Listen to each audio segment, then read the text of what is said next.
லௌதேத்தூர் இயேசுஸ் கிறிஸ்துஸ். இயேசு கிறிஸ்துவுக்கு புகழ். தமிழ் கூறும் நல்லுலகில் வாழும் அனைத்து அன்புள்ளங்களுக்கும் வத்திக்கான் வானொலியின் வணக்கம். இறைவன் உங்கள் உள்ளத்தையும் இல்லத்தையும் தன் அன்பாலும் அருளாலும் அமைதியாலும் இன்றும் என்றும் நிரப்புவாராக.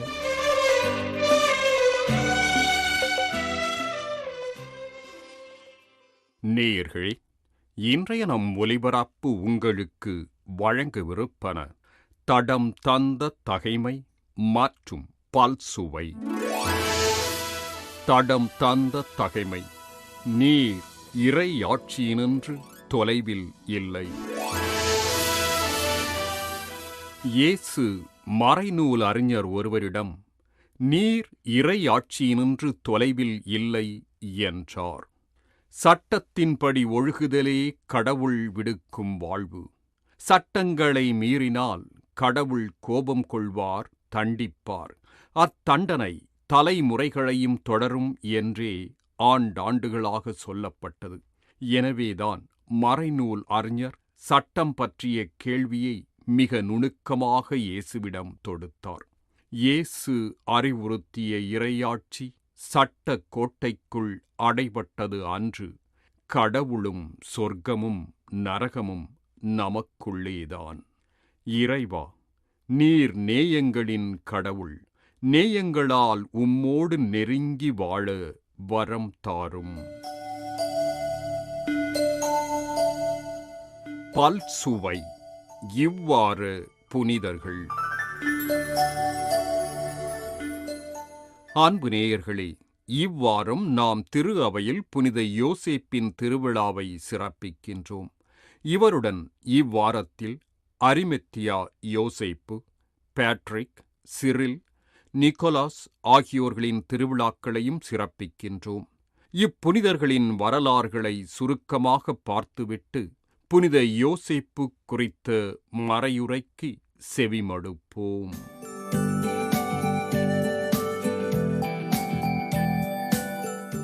மார்ச் 17. புனிதர் அரிமத்தியா யோசேப்பு.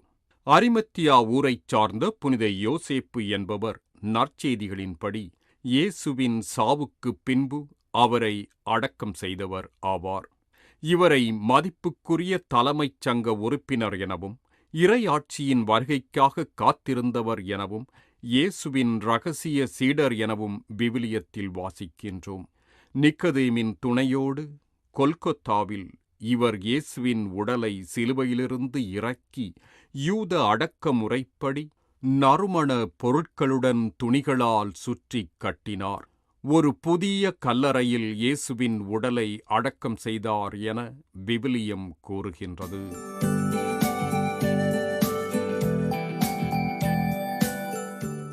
மார்ச் 17. புனிதர் பேட்ரிக். புனிதர் பேட்ரிக் 5ஆம் நூற்றாண்டைச் சார்ந்த கிறிஸ்தவ மறைப்பணியாளரும் அயர்லாந்தின் அர்மாகின் ஆயராக இருந்தவருமாவார். இவரே அயர்லாந்துக்கு கிறிஸ்தவத்தை கொண்டு வந்தவர் என்பார்கள். ஒரு குருவாக திருநிலைப்படுத்தப்பட்ட பின்பு வடக்கு மற்றும் மேற்கு அயர்லாந்தில் பணிபுரிந்தார். பிற்காலத்தில் அவர் ஆயராக பணியாற்றினார். 7ஆம் நூற்றாண்டு முதலே அயர்லாந்தின் பாதுகாவலர் எனும் பட்டத்திற்காக இவர் வணக்கம் செலுத்தப்பட்டார் என்பதற்கான சான்றுகள் உள்ளன.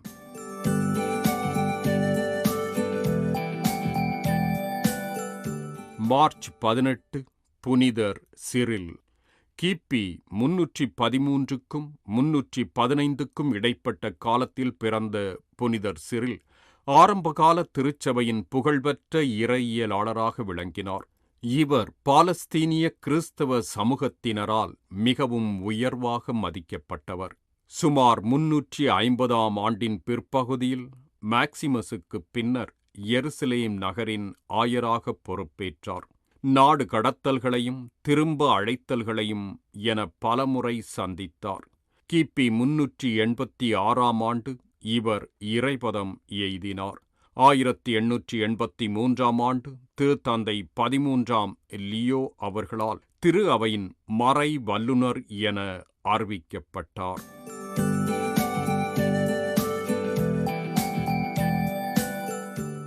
மார்ச் 21 புனிதர் நிக்கலஸ். 1417ஆம் ஆண்டு மத்திய சுவிட்சர்லாந்தின் பண்டைய சுவிஸ் கூட்டமைப்பில் உள்ள அண்டர்வெல்டன் என்ற இடத்தில் பிறந்த புனிதர் நிக்கலஸ் ஒரு துறவியும் சுவிட்சர்லாந்து நாட்டின் பாதுகாவலரும் ஆவார். இவர் ஒரு விவசாயியும், இராணுவத் தலைவரும், சட்டமன்ற உறுப்பினரும், கவுன்சிலரும், நீதிபதியும் மற்றும் ஆன்ம பலம் கொண்டவரும் ஆவார். தமது 30வது வயதில் டோரதி விஸ் என்ற பெண்ணை மணந்தார். 1467ஆம் ஆண்டு அவர் தன் மனைவியையும் அவர்களது 10 குழந்தைகளையும் மனைவியின் ஒப்புதலுடன் விட்டுவிட்டு துறவியாக ஒதுங்கி வாழத் தொடங்கினார். அவர் ஓர் ஆன்மீக வழிகாட்டியாக மாறினார். ஐரோப்பா முழுவதும் இருந்தும் அவரது ஆலோசனைகளை கேட்க பலரும் வந்தனர். அவர் அனைவருக்கும் சகோதரர் கிளாஸ் என்று அறியப்பட்டார்.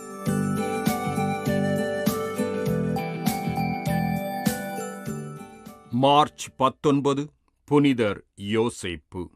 இயேசுவின் வளர்ப்புத் தந்தையாகிய புனித யோசேப்பு குறித்து அருள்பணி ஆல்பர்ட் அவர்கள் வழங்கிய மறையுரைக்கு இப்போது செவிமடுப்போம். இந்த நாட்கள் ஒரு தவ நாட்களாக இருந்தபோதும் கூட புனிதருடைய பெருவிழாவை இன்னும் சிரத்தியாக கொண்டாட அழைப்பு விடுக்கிறது தாய் திரு அவை. இந்த பெருவிழாவுக்கு தாய் திரு அவை சற்று விளக்கு அளிக்கிறது. காரணம், இந்த பெருவிழா கொண்டாடப்பட வேண்டிய ஒரு விழா என்பதை தாய் திரு அவை அறிந்து வைத்திருப்பதனாலேதான். புனித சூசையப்பர், புனித யோசேப்பு என்று நாம் புதிய வார்த்தையாலே அழைக்கிறோம். பழைய வார்த்தையாக சூசையப்பர் என்ற ஒரு அருமையான வார்த்தை நம்முடைய இதயங்களில் எல்லாம் பதிந்து கிடக்கிற ஒரு வார்த்தை. இந்த யோசேப்பு கடவுளுடைய திட்டத்திலே எப்படி இணைந்து கிடந்தார் என்பதை சிந்தித்து பார்த்துதான் இதோ இன்று அவர் உயர்த்தப்பட்ட ஒரு அடையாளமாக நம் முன்பாக வைக்கப்படுகிறார். திரு அவை உயர்த்தி இருக்கிற எல்லா புனிதர்களையும் நம்ம வைத்து பார்க்கிற பொழுது அவர்கள் என்ன செய்தார்கள், அவர்களை ஏன் திரு அவை உயர்த்தி ஒரு புனித நிலைக்கு அவர்களை உயர்த்தி வைத்திருக்கிறது என்று சொன்னால், அவர்கள் கடவுளுக்காக ஏதோ ஒரு நிலையிலே அந்த கடவுளுடைய திட்டத்தை நிறைவேற்றி தங்களை இழந்தவர்கள். இன்றைக்கு நாம் விழா எடுக்கக்கூடிய அன்பு புனிதர் புனித சூசையப்பரும் அப்படித்தான். அவருடைய பெயரால் நீங்கள் ஜெபிக்கிற பொழுது அவர் பல காரியத்திற்கு அவர் முன்னிலைப்படுத்தப்படுகிறார். முதன்மை புனிதராக வைக்கப்படுகிறார். நல்ல மரணத்திற்கு, ஞானத்திற்கு, குடும்பத்திற்கு, திருமணம் நடக்க முடியாத நிலைக்கு என்று சொல்லி நீங்கள் எந்த தளத்திலிருந்து ஒரு தகப்பனுடைய அந்த ஒரு உணர்வோடு கூட நீங்கள் ஜெபிக்கிற பொழுது அவர் தந்தைக்குரிய மனநிலையோடு இயேசுவுக்கு எதை செய்தாரோ அதை நமக்கும் கொடுத்து அவர் நம்மை ஆதரித்து தன் மகனிடத்திலே நம்ம வர வேண்டும் என்பதற்காக உதவி செய்கிற ஒரு அற்புதமான புனிதரைத்தான் இன்று நாம் கண்முன் வைத்து தியானிக்கிறோம், கொண்டாடி கொண்டிருக்கிறோம். இந்த புனிதரை நம்ம வார்த்தையிலே வடிக்க முடியாத ஒரு புனிதராக அவர் இருக்கிறார். நம்ம என்ன சொன்னாலும் வார்த்தையிலே வடிக்க முடியும். அதனால தானே என்னவோ தெரியல நம்முடைய நற்செய்தியாளர்கள் அதிகமாக இவரை பற்றி பேசலை. ஏன்னா இவர் நேர்மையாளர் என்ற ஒரே வார்த்தையை அவர்கள் குறிப்பிட்டு விட்டார்கள். ஏன்னா இவருடைய வார்த்தைகளை எல்லாம் அடுக்குனா இவருக்கு அதிகமான ஒரு மதிப்பு வந்துவிடும். இந்த நற்செய்திக்குள்ளே அதிகமான வார்த்தைகளை இவருக்காக போட வேண்டி இருக்கும். ஆண்டவருடைய வார்த்தையை நம்ம அதிகப்படுத்தணுங்கிறதுக்காகத்தான் இவருடைய வார்த்தையெல்லாம் குறைச்சிருக்காங்க. ஏன்னா அப்பேற்பட்ட ஒரு நன்மைத்தனமும் ஒரு இரக்கமும் ஒரு நேர்மைத்தனமும் கடவுளுக்கு முன்பாக கீழ்ப்படிந்து கிடக்க வேண்டும் என்கிற ஒரு கீழ்ப்படிதலுக்குரிய தாழ்ச்சிக்குரிய அடையாளமும், இப்படி என்னென்ன குவாலிட்டி நீங்கள் ஆட் பண்ணாலும் அது இந்த புனிதருக்கு தகுதியாக இருந்ததுனாலே தானே கடவுள் இவரை தன்னுடைய சிறப்பான அந்த குடும்பத்திற்கு ஒரு வளர்ப்பு தந்தையாக, மகனுக்கு வளர்ப்பு தந்தையாக, குடும்பத்தினுடைய தலைவர் என்கிற அந்த ஒரு ஸ்தானத்தில் இவரை வைத்தார். தந்தை என்கிற வார்த்தை நமக்கு கடவுளுக்கு மட்டும்தான் பொருந்தக்கூடிய ஒரு வார்த்தையாக இருந்தாலும் அந்த வார்த்தையை ஒரு குடும்பத்திற்கு நம்ம தந்தை தாய் என்று வைக்கிற அந்த அடையாளத்தில் கடவுள் தன்னுடைய இடத்திலே ஒரு மகனை வைத்திருக்கிறார் என்று சொன்னால் அது சூசையப்பரை அந்த இடத்திலே வைத்து நம்ம பார்க்கிறோம். இந்த சூசையப்பருடைய நிலையை நம்ம பார்க்கிற போது அவர் நேர்மையாளர் அப்படின்னு நம்ம சொல்லப்பட்டாலும் கூட அவர் எப்படி நேர்மையாளர், இறை திருவுளத்தை அவர் அறிந்து செயல்பட்டவர். பாருங்க, யோசேப்பு மத்தேயு 13:55 பார்க்கிறோம். அவர் யோசேப்பு எளிமையான தச்சர். அவர் உலகத்தில் ஒரு குடும்பத்தில் ஒரு தந்தை என்ன செய்யணும்? தன் பிள்ளைகளை உழைச்சி சம்பாரித்து அந்த சம்பாத்தியத்தில் அந்த குடும்பத்தை காப்பாற்றணும், உழைக்கணும். ஏதோ எல்லா தந்தையர்கள், நல்ல தந்தையர்கள் எப்படி உழைத்து தங்களுடைய உழைப்பின் வழியாக அந்த குடும்பத்தை வழிநடத்த போராடுகிறார்களோ அதே போல போராடியவர் இதோ இந்த யோசேப்பு. அன்னை மரியாள் எப்படி கடவுளால் தெரிந்தெடுக்கப்பட்டாங்க என்பது நாம் அறிந்த ஒன்று. அப்படிப்பட்ட ஒரு இக்கட்டான சூழலில் மாதா தன்னுடைய நிலையை ஏற்றுக்கொண்டார்கள். அவர்களுக்கு இவர் மன ஒப்பந்தமாகி அந்த நிலையையும் அவர் ஏற்றுக்கொள்ள அவர் இறங்கி வந்த இறை திருவுளத்தை அந்த இடத்திலே நிறைவேற்ற வந்த ஒரு நல்ல அடையாளமாக இருக்கிறவர். மூன்றாவது காரியம் மத்தேயு 1:19 சொல்கிறது, நேர்மையாளர். நேர்மையாளர் என்பவர்கள் எது கடவுளுக்கு உகந்ததோ அதை பார்த்து செய்வாங்க. இவங்க தான் நேர்மையாளர்.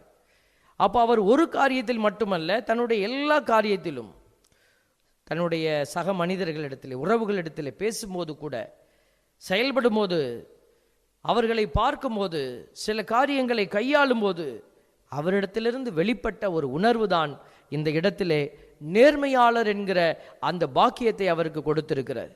அவருடைய செயல்பாடுகள் எல்லாம் கடவுளுக்கு முன்பாக நேர்மை உள்ளதாய் இருந்தது. திருச்சட்டத்தின் வழியாக அவர் என்ன செய்கிறார்? கடவுளுக்கு தன்னை இறை திருவுளத்தை அறிந்து கொள்ளுகிற ஆற்றலாக ஒப்பு கொடுக்கிறார். தேவ பிள்ளைகளே, யோவான் 8:41 ஆண்டவர் சொல்லுகிறார், நீங்கள் உங்கள் தந்தையைப் போல செயல்படுகிறீர்கள் என்றார். அவர்கள், நாங்கள் பரத்தமையால் பிறந்தவர்கள் அல்ல, எங்களுக்கு ஒரே தந்தை உண்டு, கடவுளே அவர் என்றார்கள். இயேசுசாமி அவர் சொன்ன வார்த்தை, உலகத்தினுடைய தந்தையர்களைப் போல இருக்கிறீங்கன்னாரு. அவங்க சொன்னாங்க, நாங்கள் கடவுள்னா எங்களுக்கு தந்தைனா ஒரே ஒருத்தர் தான், அவர் விண்ணகத்தில் இருக்கிற தந்தை. ஆனால் அவங்க சொன்னாங்களே ஒழிய அவர்கள் செயல்பாடுகள் எல்லாம் உலகத்தின் தந்தையர்களைப் போலவே இருந்தது. அவங்க தந்தை தாய் என்ன உலகத்தில் போராடி செஞ்சாங்களோ அதையே தான் மகனும் செய்தார். அதனால தான் இயேசுசாமி அவர்களை உலகத்தோடு அடையாளப்படுத்தினார். இதோ அதே ஒரு அடையாளத்தை நம்ம பார்க்குறோம் பாருங்க. இவர் கடவுளுடைய அந்த தந்தையின் தன்மையை உள்வாங்கிய அடையாளமாக, தந்தையாகிய தேவன் சொல்லிட்டாரு நான் செய்தே ஆக வேண்டும் என்று சொல்லி தன்னுடைய திட்டத்தை எல்லாம் கடவுளை தந்தையாக வைத்து செயல்பட்ட ஒரு அருமையான அடையாளம். இவருடைய தந்தையை பின்பற்றி இவர் ஓடினதாக கதை சொல்லவில்லை நமக்கு. தேவப்பிள்ளைகளே, உசையா புத்தகத்திலே 9:10 சொல்லுது, பாலை நிலத்தில் திராட்சை குலைகளை கண்டது போல் நான் இஸ்ரேலை கண்டுபிடித்தேன். பருவகால தொடக்கத்தின் முதல் அத்திப்பழங்களைப் போல் உங்கள் தந்தையரை கண்டுபிடித்தேன். அவர்களோ பாகால் பெயோருக்கு மானக்கேடானவற்றுக்கு தங்களையே தேர்ந்து கொண்டார்கள். இன்றைக்கு நிறைய பேர் நம்ம என்ன செய்கிறோம்? உலகத்தின் தந்தையர்கள், உலகத்தினுடைய அடையாளங்களாக இருக்கிற அந்த அடையாளத்தை பின்பற்றி மானக்கேடான காரியத்தை செய்து நமக்கு உண்மையான கொடுக்கப்பட்டிருக்கிற அந்த தந்தைக்குரிய அடையாளம், விண்ணகத்திலே நாம் வைத்திருக்கிற அந்த தந்தையினுடைய மகிமையை பறைசாற்றிய அடையாளங்கள் யார் யார் என்பதை நாம் பார்க்க மறுத்து நிற்கிறோம். தேவ பிள்ளைகளே, யோவான் 10:37 இயேசுசாமி சொல்றாரு, நான் என் தந்தைக்குரிய செயல்களை செய்யவில்லை என்றால் நீங்கள் என்னை நம்ப வேண்டாம். இதோ இந்த சூசையப்பரை நம்ம இந்த இடத்துல ஒரு பெருவிழாவினுடைய அடையாளத்தில் வைத்து புகழ்ந்து பார்க்க வேண்டிய அவசியம் இல்லை. எப்போ அவர் தந்தைக்குரிய செயல்களை செய்யாது போயிருந்தார். இதோ இவர் இயேசுவை தன் கரத்தில் வைத்திருந்தால் கூட இயேசு சுவாமி என்ன சொல்றாரோ அதைத்தான் இவரும் செயல்படுத்தி இருந்தார். என் தந்தைக்குரிய செயல்களை செய்யவில்லை என்றால் நீங்கள் என்னை நம்ப வேண்டாம். இன்றைக்கு சூசையப்பரும் அதைத்தான் சொல்லுவார், என் தந்தைக்குரிய செயல்களை நான் செய்யவில்லை என்றால் என்னை நீங்கள் நம்ப வேண்டாம். அன்னை மரியாளும் அதைத்தான் சொல்லுவாங்க, என் தந்தைக்குரிய செயல்களை நான் செய்யவில்லை என்றால் என்னை நீங்கள் நம்ப வேண்டாம். இன்னைக்கு நம்ம தாய் மரியாளை நம்புகிறோம், சூசையப்பரை நம்புகிறோம், அவர்களுடைய உடனிருப்பை நம்புகிறோம். அவர்கள் நமக்காக பரிந்து பேசுகிற, போராடுகிற ஒரு தளத்தில் இருக்கிறாங்க. இந்த பூமியை மீண்டும் காப்பாற்ற அவர்கள் இன்னும் போராடி கொண்டிருக்கிறாங்க என்பதை நாம் அறிந்து கொள்கிறோம் என்று சொன்னால் அவர்கள் தந்தைக்குரிய செயல்களை செய்திருந்தார்கள். இன்றைக்கும் அதை செய்து கொண்டே இருக்கிறார்கள். இவர் ஒரு அருமையான தந்தையாக இருந்தார். இன்றைக்கு நாம் வீட்டில் தாயாக இருக்கலாம், தந்தையாக இருக்கலாம், அல்லது நான் பங்கில் ஒரு பங்கு தந்தையாக இருக்கலாம், அருங்குடை இல்லத்தில் நான் டைரக்டராக இருக்கலாம், நீங்கள் பணி செய்கிற இடத்துல ஒரு பெரிய பொறுப்பில் இருக்கலாம், உங்களுக்கு கீழே பல பேர் வேலை செய்யலாம். நீங்கள் ஒரு பெரிய பணக்காரராக இருக்கலாம், ஊரில் 4 பேர் மதிக்கக்கூடிய ஒரு நல்லவராக இருக்கலாம். நீ எந்த நிலையில் இருக்கிறியோ அந்த நிலையிலிருந்து யோசித்து பார், ஒரு தந்தையின் இதயத்தோடு. இன்றைக்கும் உலகத்தோடு போராடுகிற பிள்ளைகளுக்கு அவர் நிழலாக தொடர்ந்து வந்து உதவி செய்து கொண்டு இருக்கிறார். நிறைய சிஸ்டர்ஸ் கான்வெண்ட்டுக்கு போகிற இடத்துல எல்லாம் சூசையப்பருடைய பக்தி முயற்சி அங்கே ஆழமாக இருக்கும். அவர்களுடைய பணி வாழ்க்கைக்கு மிகவும் ஆழமான ஒரு ஒரு ஒரு ஆதரவாக அவர்கள் சூசையப்பருடைய துணையை நாடி நிற்பதையெல்லாம் நான் பார்த்திருக்கிறேன். என் அன்புக்குரியவர்களே, இந்த அருமையான நாளில் கூட இதோ இந்த யூபிலி ஆண்டில் இந்த சூசையப்பரை நாம் முன்வைத்து நீங்கள் ஓடி பாருங்க, அல்லது உங்களுடைய ஜெபங்களை புனிதர் வழியாக நீங்கள் ஏறெடுங்க. உங்கள் வீட்டில் திருமணம் நடக்கவில்லையா, அல்லது பிள்ளைகள் ஏதாவது போராட்டத்தில் குடும்ப பிரச்சனையில் இருக்கிறாங்களா, குடும்பத்தை அறிவுள்ள தந்தையாக இருந்து வழிநடத்தினவரிடத்தில் நீங்கள் ஜெபித்து பாருங்களேன், கேளுங்க. அவர் ஆண்டவரிடமிருந்து கண்டிப்பாய் பெற்று தந்து நீ பெற்றுக்கொள்கிற பொழுது கடவுளை மகிமைப்படுத்த வேண்டும் என்று நமக்கு சொல்லிக் கொடுக்கிற அருமையான புனிதர்.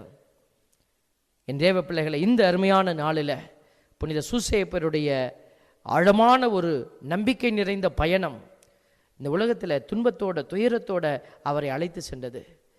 கடவுள் அவர் இறுதி வரை வைத்து இதோ என் பிள்ளையினுடைய மகிமையெல்லாம் நீ பார்த்துட்டு அதுக்கப்புறம் வா என்று சொல்லலை.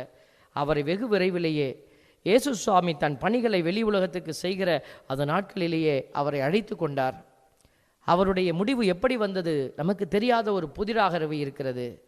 அதை பற்றியெல்லாம் கவலை இல்லை. ஆனால் சொல்லப்படுகிற நாம் உணர வேண்டிய ஒரு செய்தி, மன ஒப்பந்தம் செய்யப்பட்ட மனைவியினுடைய பக்கத்தில் இருந்து தன் மகன் இயேசு இறைமகனாக இருக்கிற இயேசுவினுடைய பக்கத்திலிருந்து தன் ஆத்துமாவை கடவுளுக்கு கொடுத்த ஒரு அருமையான நல் மரணத்திற்கு உகந்த அடையாளமாக இருக்கிறவர் நம்முடைய புனிதர். ஆகவே தான் இந்த புனிதரை உங்கள் உள்ளத்திலே நினைத்து நீங்கள் ஜெபியுங்க. அவர் கடவுளுக்கு உகந்த அடையாளமாக உங்களுக்கு எதையெல்லாம் செய்ய வேண்டுமோ, உங்களுக்கு கற்றுத்தர முடியுமோ அவைகளை கற்றுத்தந்து உங்களை வாழ்விப்பார். இந்த அபிஷேகத்திற்காக தொடர்ந்து மன்றாடுவோம். ஆமென். மாவளனே, நீதிமான் என்ற தந்தையே, தாட்சியே மாமுனிவனே, தன்னலம் இல்லா புனிதரே, வாழ்க வாழ்க வாழ்க நின் பெயரே, வளர்க வளர்க வளர்க நின் புகழே, சூசையே மாவளனே, நீதிமான் என்ற தந்தையே.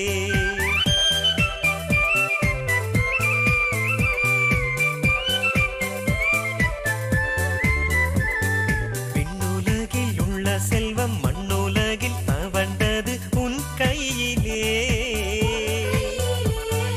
மாமரியின் துணைவரே, மாசில்லாத முனிவரே, எம் தந்தையே.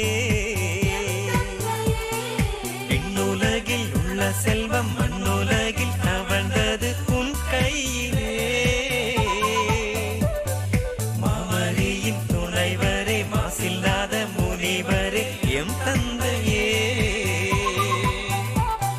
சூசையே மாவளனே, நீதிமான் என்ற அன்புள்ளங்களே, புனிதர் யோசேப்பின் பரிந்துரையை நம் வாழ்வில் நாடுவோம் என வேண்டி இன்றைய பல்சுவையை நிறைவு செய்து உங்களிடமிருந்து விடை பெறுவது வத்திக்கான் வானொலி.